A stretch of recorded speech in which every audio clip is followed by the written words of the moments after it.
ماشاءاللہ ولا حول ولا قوة الا باللہ العلی العظیم اعوذ باللہ من الشیطان الرجیم بسم اللہ الرحمن الرحیم الحمدللہ رب العالمین والصلاة والسلام والتحیۃ والاکرام النبی الممجد الرسول المسدد المصطفى الامجد ابو القاسم محمد وعلى اہل بیتہ الطیبین الطاہرین المعصومین المظلومین بسم اللہ الرحمن الرحیم قال تبارک و تعالی فی القرآن المجید وقولہ الحق بسم اللہ الرحمن الرحیم قد جاءکم من اللہ نور و کتاب مبین صلوات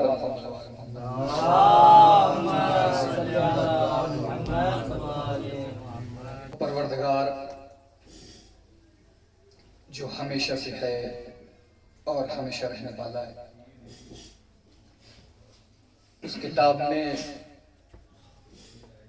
ارشاد فرما رہا ہے جس کتاب میں ذرہ برابر بھی شک کی کوئی گنجائش نہیں۔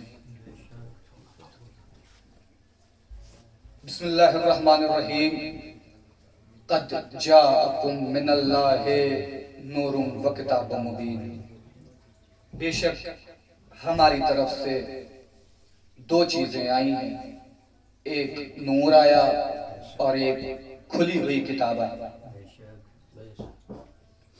پروردگار کی اس آیت کے ذیل میں جملہ صرف کر رہا ہوں کہ جو بھی اس آیت کا ترجمہ کرتا ہے، پروردگار نے بتایا کہ ہماری طرف سے دو چیزیں آئی، ایک کتاب آئی اور ایک نور آیا۔ مگر جب اس کا ترجمہ ہوتا ہے تو صرف کتاب کا تو مسلمان ترجمہ کرتے ہیں کہ اللہ کی طرف سے ہمارے لیے کتاب آئی، مگر اللہ نے اس کے آگے ایک اور لفظ کا استعمال کیا، نور۔ لیکن اس نور کا ترجمہ کسی مسلمان کے فرقے سے ہمیں نظر نہیں آتا۔ جب اللہ نے اس عالم میں دو چیزیں بھیجی، ایک اللہ ارشاد فرما رہا ہے کہ ہماری طرف سے فروغ اللہ دو چیزیں آئی ہیں، ایک نور آیا اور ایک کھلی ہوئی کتاب آئی۔ یہ بھی بھائی چارگی کا ایک اچھا ذریعہ ہے کہ ایک لفظ کا ترجمہ آپ نے کر لیا، ایک لفظ کا ترجمہ ہمیں کرنے کی اجازت دے دی۔ تو جب آپ نے کھلی ہوئی کتاب کا ترجمہ قرآن کر لیا تو پھر نور کا ترجمہ ہمیں کرنے دیجئے۔ اب ترجمہ مکمل ہوا کہ اللہ کی طرف سے دو چیزیں آئی ہیں، ایک علی آیا ہے اور ایک قرآن مجید آئی ہے۔ ایک علی آیا ہے اور ایک قرآن مجید آئی، تو پھر اشکال اور بڑھا کہ بھائی آپ نے علی کا ترجمہ کیسے کر دیا کہ اللہ کی طرف سے ہمارے لیے، ہماری ہدایت کے لیے، ہماری رہبری کے لیے، ہماری گائیڈ لائنز کے لیے دو چیزیں آئی۔ ایک تو آپ نے مان لیا کہ ہاں قرآن آیا، یہ آپ نے علی کا ترجمہ کہاں سے کیا؟ تو میں نے ہاتھوں کو جوڑا، کہا اے میرے بھائی، اے میرے جگر کی جان، اے میرے اخی، جب آپ نے ترجمہ قرآن مجید کیا، کیا آپ نے قرآن مجید کی ایک بھی آیت آپ نے آسمان سے آتے ہوئے دیکھی؟ کہا نہیں، اللہ کے رسول نے یہ فرمایا، یہ اللہ کی کتاب ہے تو ہمارے اوپر یہ ماننا واجب ہے، اس لیے کہ اس نے کہا ہے کہ جس کے دہنے مبارک پر اللہ نے وحی کی مہر لگا دی ہے کہ میرا نبی اس وقت تک بولتا ہی نہیں جب تک وحی نہ بولے۔ اے میرے مسلمان بھائی، آپ نے اللہ کی آیت آتے ہوئے نہیں دیکھی، آپ نے آیت کو آسمان سے اترنے نہیں دیکھا، دیکھا, آپ نے جبریل کو لاتے نہیں دیکھا, پھر بھی کہہ رہے ہیں اللہ کی آیت, اللہ کی آیت, اللہ کا قرآن, اللہ کا قرآن. لیکن تمام فرقوں نے یہ دیکھا کہ 13 رجب کو خانہ کعبہ کی دیوار پھٹی, اللہ کے گھر سے علی آیا, پھر بھی آپ اقرار نہیں کرتے. صلوات محمد و آل محمد. اللہ کی طرف سے 2 چیزیں آئیں, ایک کھلی ہوئی کتاب قرآن مبین, ایک نور آیا. تو کیا یہ دونوں کا کام ایک ہی ہے؟ جو کام نور کا ہے وہی کام کیا کتاب کا ہے؟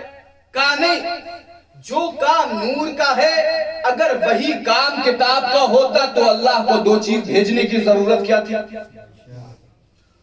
تو نتیجہ یہ نکلا کہ کتاب کا کام الگ ہے اور نور کا کام الگ ہے.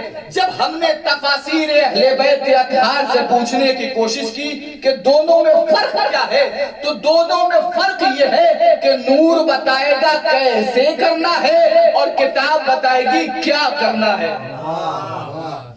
کتاب بتائے گی کیا کرنا ہے اور نور بتائے گا کیسے کرنا ہے.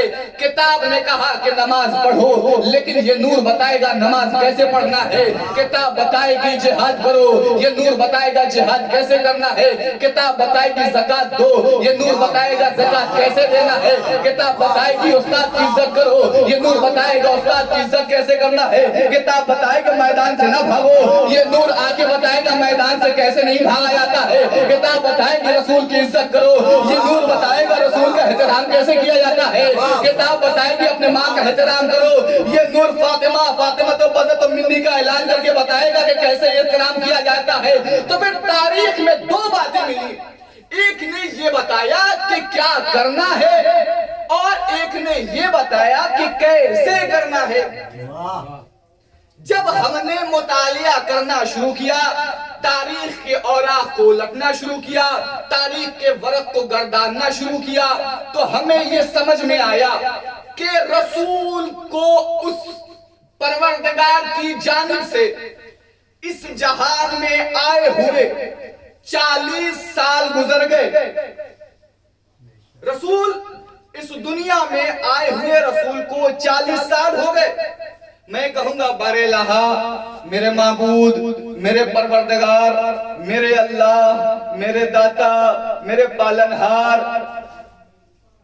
اب پروردگار اپنی جانب سے, اپنی طرف سے آیت بھیج, قرآن بھیج, تو آواز ہے یہ نادان, قرآن تو میں بھیج دوں مگر میرا نبی پڑھ کے سنائے کسے. کوئی عالم بھی تو ہونا چاہیے. کوئی بھی اپنے بوسیدہ سے بوسیدہ ترین کتاب میں کسی نے یہ نہیں لکھا کہ جس سن تک علی کی ولادت ہوئی اس سے پہلے اللہ کی طرف سے ایک آیت بھی زمین پر آئی ہو. اللہ کی طرف سے جتنی بھی آیتیں آئیں علی کی ولادت کے بعد آئیں.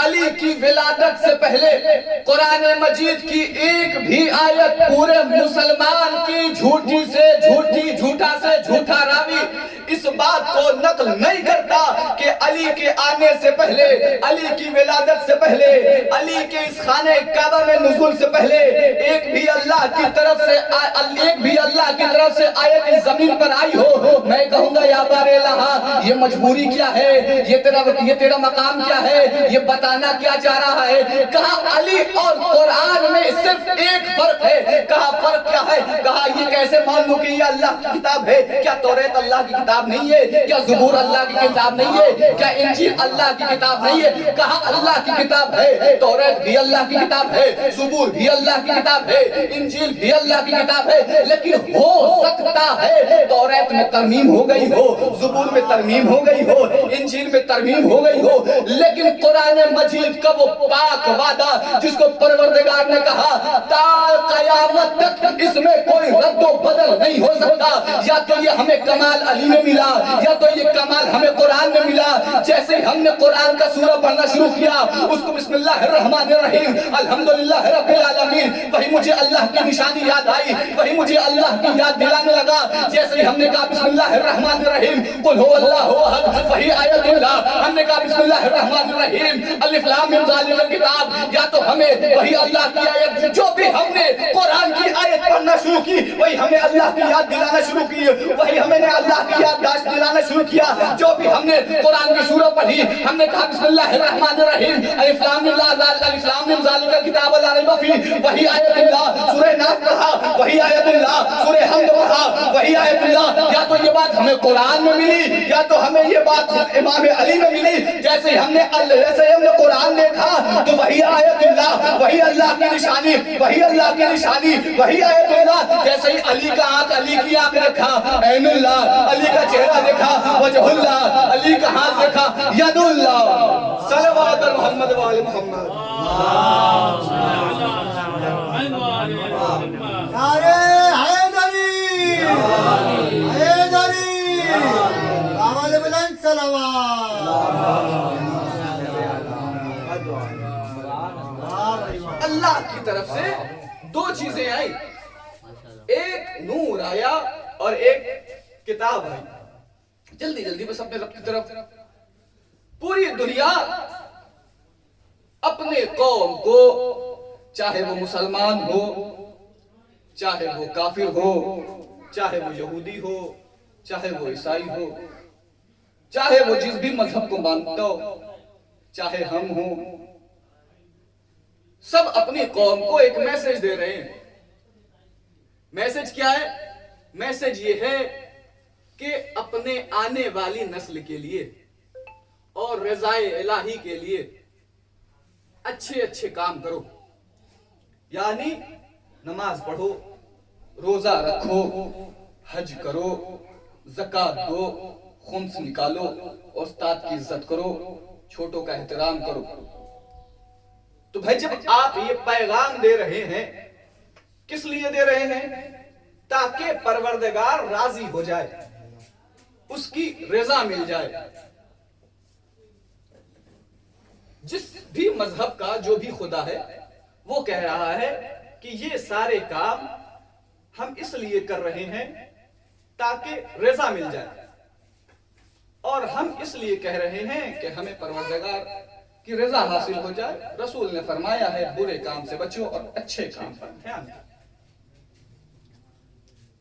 مسلمان میں ہمارے یہاں 73 فرقے ہیں, اور رسول نے جب سارے پیغامات دیے تو جب رزلٹ سنایا تو رزلٹ بہت خطرناک سنایا.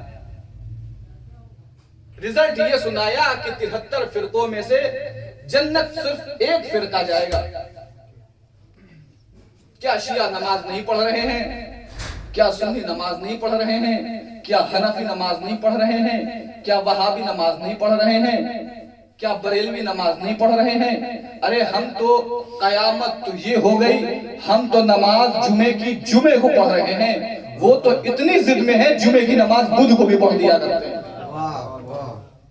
نماز سب پڑھ رہے ہیں, روزہ سب رکھ رہے ہیں, حج سب کر رہے ہیں, زکوٰۃ سب نکال رہے ہیں, مگر جب رسول نے رزلٹ سنایا تو 1% بھی مسلمان جنت میں داخل نہیں ہو رہا ہے.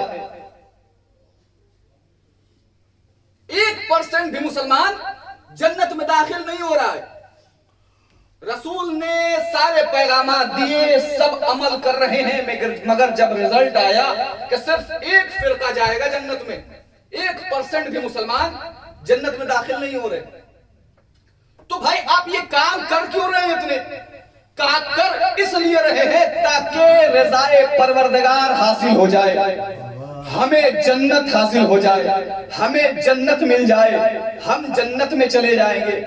تو اب جب آپ یہ کام کر رہے ہیں, جنت ملے گی کب آپ کو؟ کہا جنت تب ملے گی قیامت کے بعد, اور قیامت کب آئے گی کسی کو علم نہیں. توجہ چاہتا ہوں, قیامت کب آئے گی کسی کو اس بات کا علم نہیں. ہم نماز پڑھ رہے ہیں جنت کی خاطر، روزہ رکھ رہے ہیں جنت کی خاطر، حج کر رہے ہیں جنت کی خاطر، زکات نکال رہے ہیں جنت کی خاطر، خمس نکال رہے ہیں جنت کی خاطر، بڑوں کا احترام کر رہے ہیں جنت کی خاطر، حرام سے دور ہیں جنت کی خاطر، مکروہات پہ پیرو عمل نہیں کر رہے ہیں جنت کی خاطر، استاد کی عزت کر رہے ہیں جنت کی خاطر۔ اور جنت کب ملے گی؟ کہا قیامت کے بعد۔ قیامت کب آئے گی کسی کو علم نہیں۔ یہ صرف ہمارا فرقہ ہے شیعہ اثنا عشری کے علاوہ کوئی اس بات سے اعلان نہیں کر سکتا سوائے ہمارے قوم کے کہ ہم وہ فرقے ہیں جس کے لیے رسول نے اعلان کیا۔ دلیل اس سے بڑی میرے پاس تو بالکل نہیں۔ کہا اس لیے کہ جب تک علی اس دنیا میں آئے نہیں، اللہ کی ایک بھی آیت اس دنیا میں نہیں آئی۔ اللہ کی طرف سے جب تک علی زمین پر نہیں آئے تب تک آیت نہیں آئی، اور جب تک آخری نہیں آئے گا قیامت نہیں آ سکتی ہے۔ صلوات محمد و آل محمد۔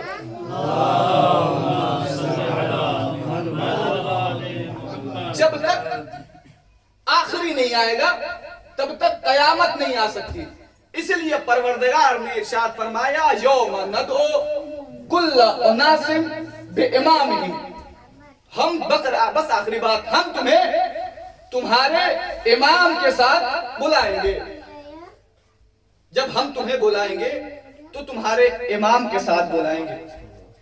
جیسا امام ہوگا ویسا اس کا فیصلہ ہوگا۔ جناب موسیٰ کا زمانہ ہے،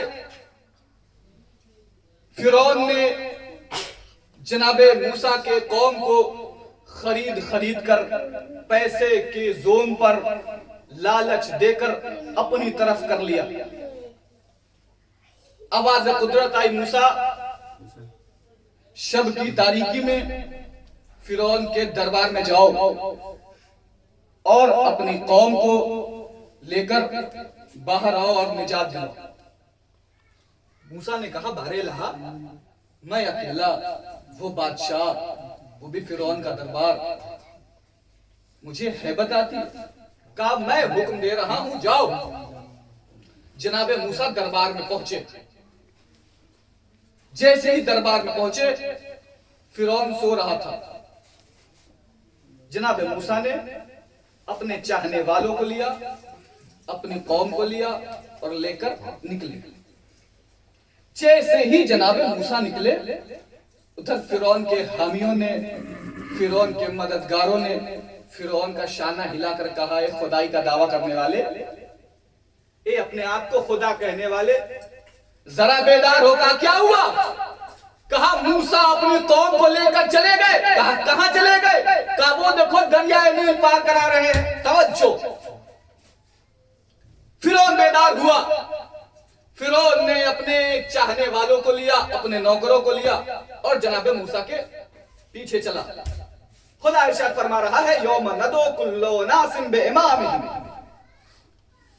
فرعون چلا، ادھر جناب موسیٰ کے چاہنے والے نے کیا دیکھا کہ آگے دریائے نیل ہے، دنیا کا سب سے بڑا ہے دریائے نیل، ٹھاٹھے مارتا ہوا سمندر، موجے سے موجے ٹکرا رہی ہیں۔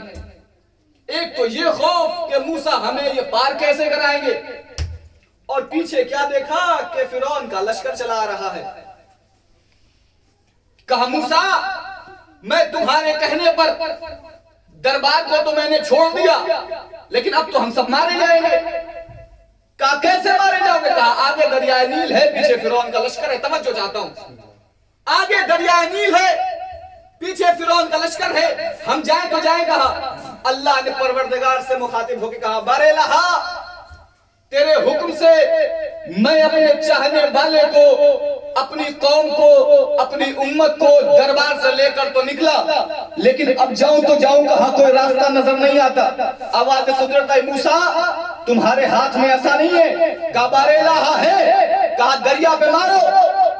جناب موسیٰ نے دریا پر مارا، راستہ بنا۔ جناب موسیٰ نے کہا بسم اللہ۔ کہا نہیں، ہم 12 قوم ہیں، سارے واقعات قرآن میں موجود ہیں، بس جلدی جلدی، ہم 12 قوم ہیں، جب تک 12 راستہ نہیں بنے گا ہم نہیں جا سکتے۔ کہا کیوں؟ کہا اس لیے کہ جو قوم آگے چلے گی اس کے آنے والی نسل ہمارے آنے والی نسل کو تانا دے گی کہ آگے آگے ہم چلیں گے، پیچھے پیچھے تم چلے تھے۔ جناب موسیٰ نے وہ بھی کیا، 12 راستے بنائے، کہا اب چلو۔ کہا نہیں اب بھی نہیں جائیں گے۔ کہا کیوں؟ کہا اس راستے میں کھڑکی بناؤ، کھڑکی بناؤ، ونڈو بناؤ، تاکہ ہم ایک دوسرے کو دیکھتے ہوئے جائیں، تاکہ ہو کیا رہا ہے، اس راستے پہ کیا ہو رہا ہے، اس راستے پہ کیا ہو رہا ہے۔ نبی کی امت ایسے ہی ملی۔ جناب موسیٰ نے وہ بھی کیا۔ ادھر فرعون اپنا لشکر لے کر تیزی سے جناب موسیٰ کی طرف بڑھ رہا ہے۔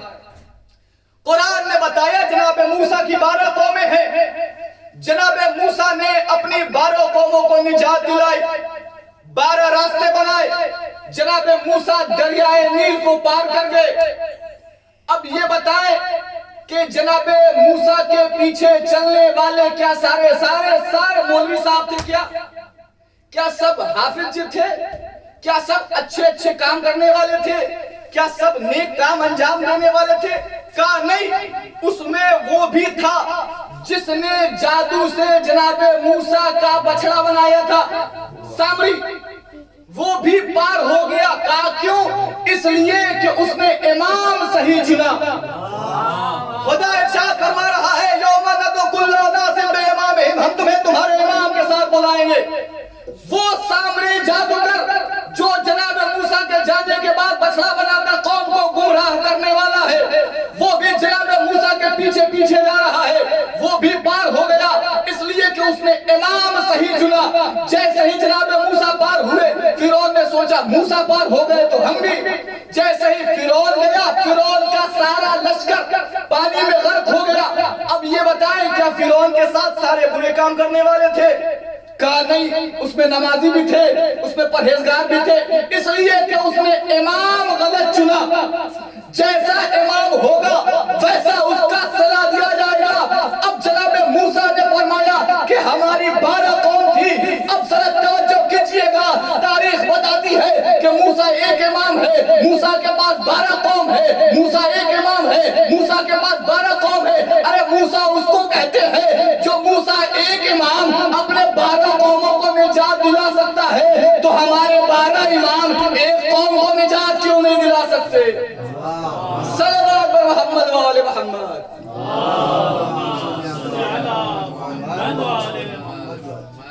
اس لیے پروردگار فرما رہا ہے یوم ندعو کل اناس بامامہم، ہم تمہیں تمہارے امام کے ساتھ بلائیں گے، جیسا امام ہوگا ویسا اس کا صلہ دیا جائے گا۔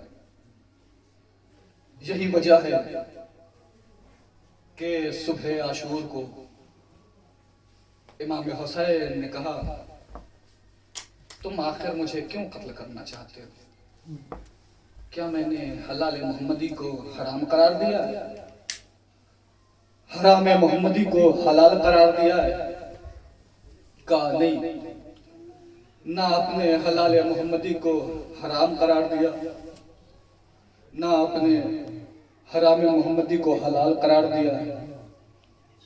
کہا پھر تم مجھے کیوں قتل کرنا چاہتے ہو؟ صرف ایک صدائی بغضاً لأبیک، میں تمہیں تمہارے باپ کے بغض میں قتل کرنا چاہتا ہوں۔ اجرکم الزہراء اجرکم اللہ، خدا آپ کو کوئی غم نہ دے سوائے مظلوم کربلا کے۔ حاضدارو، یہ مہینہ قیامت کا مہینہ ہے، یہ مہینہ سادات کے لٹنے کا مہینہ ہے، یہ مہینہ وہ ہے جس میں ابو الحسن یتیم ہو گئے، یہ وہ مہینہ ہے جس میں زینب کے سر سے ردا کے چھننے کے آثار ظاہر ہونے لگے۔ اجرکم اللہ زہرا، خدا آپ کو کوئی غم نہ دے سوائے مظلوم کربلا کے۔ حاضدارو، 17 رمضان ہے، جناب کلثوم نے اپنے بابا سے کہا بابا میری خواہش ہے آپ افطار آج ہمارے گھر پر کریں۔ مولا کائنات نے کہا ٹھیک ہے بیٹی، میں افطار آج تمہارے گھر پہ کروں گا۔ اور علی نے یہ سوچا ہوگا بیٹی تمہارا یہ ارمان ہے کہ آج افطار بیٹی کے گھر تمہارا بابا کرے، جاؤ آج کے بعد علی کبھی سحری نہیں کرے گا۔ حاضردارو یہ وقت ایک وقت وہ بھی آیا کہ افطار کا وقت آ گیا۔ مولا کائنات امام حسن اور امام حسین کو لیا اور بیٹی کے گھر پہ پہنچے۔ جناب ام کلثوم نے دسترخوان پر دودھ رکھا، جو کی روٹی رکھی اور نمک رکھا۔ جناب مولا کائنات نے کہا بیٹی کیا تم نے یہ دیکھا ہے میں نے کبھی بھی ایک وقت میں 3 غذا کھائی ہو؟ ایک غذا اٹھا لو۔ جناب کلثوم نے ہاتھ بڑھایا، چاہا کہ نمک اٹھا لے تاکہ میرا بابا دودھ کے ساتھ جو کی روٹی کھا لے۔ جناب ام کلثوم سے مولا کائنات نے کہا نہیں بیٹا کلثوم، یہ دودھ اٹھا لو، یہ دودھ تمہارے کام میں آئے گا۔ حاضردارو ایک وقت وہ بھی آیا کہ جناب مولا کائنات ہے 17 رمضان کا وقت آیا، 17 رمضان کا وقت آیا۔ جناب مولا کائنات منبر کوفہ پہ تشریف لے آئے، خطبے کا آغاز کرنا آغاز کیا بسم اللہ الرحمن الرحیم۔ اے لوگو میں تمہارا امام ہوں۔ خطاب کرتے کرتے ایک وقت وہ بھی آیا، مولا کائنات نے کہا کہ ان قریب یہ داڑھی ہمارے خون سے رنگین ہو جائے گی۔ حاضردارو ایک وقت وہ بھی آیا، بہت جلدی کیونکہ وقت بالکل نہیں ہے۔ حاضردارو ایک وقت وہ بھی آیا کہ شب ڈھلنے لگی، آدھی شب گزر گئی۔ امام حسین نے کیا دیکھا کہ دستک پر دروازے پر کوئی دستک دے رہا ہے، چاہتے ہیں دروازہ کھولنا۔ مولا کائنات نے کہا نہیں حسین دروازہ تم نہ کھولو، میں جاتا ہوں۔ مولا کائنات نے دروازہ کھولا، کیا دیکھا جناب مولا کائنات نے دیکھا 4 گھوڑے سوار ہے جو مولا کائنات کے گھر کے باہر تشریف فرما ہے۔ کہا مولا میں نے کوفے میں ایک شخص کو زہر خریدتے ہوئے دیکھا ہے، میں نے 17 رمضان کو یہ سنا تھا کہ علی کے زیادہ گزر گئے ہیں، کم بچے ہوئے ہیں۔ کہا کہ میں نے کوفے کے بازار میں زہر خریدتے ہوئے ایک شخص کو دیکھا ہے، مولا مجھے اجازت دیجئے میں آپ کے گھر پر پہرا دوں گا۔ کہا نہیں تم یہاں سے چلے جاؤ، اس لیے کہ اب یہ شب جو ہے اس شب کا مجھے کافی دن سے انتظار ہے۔ حاضردارو ایک وقت وہ بھی آیا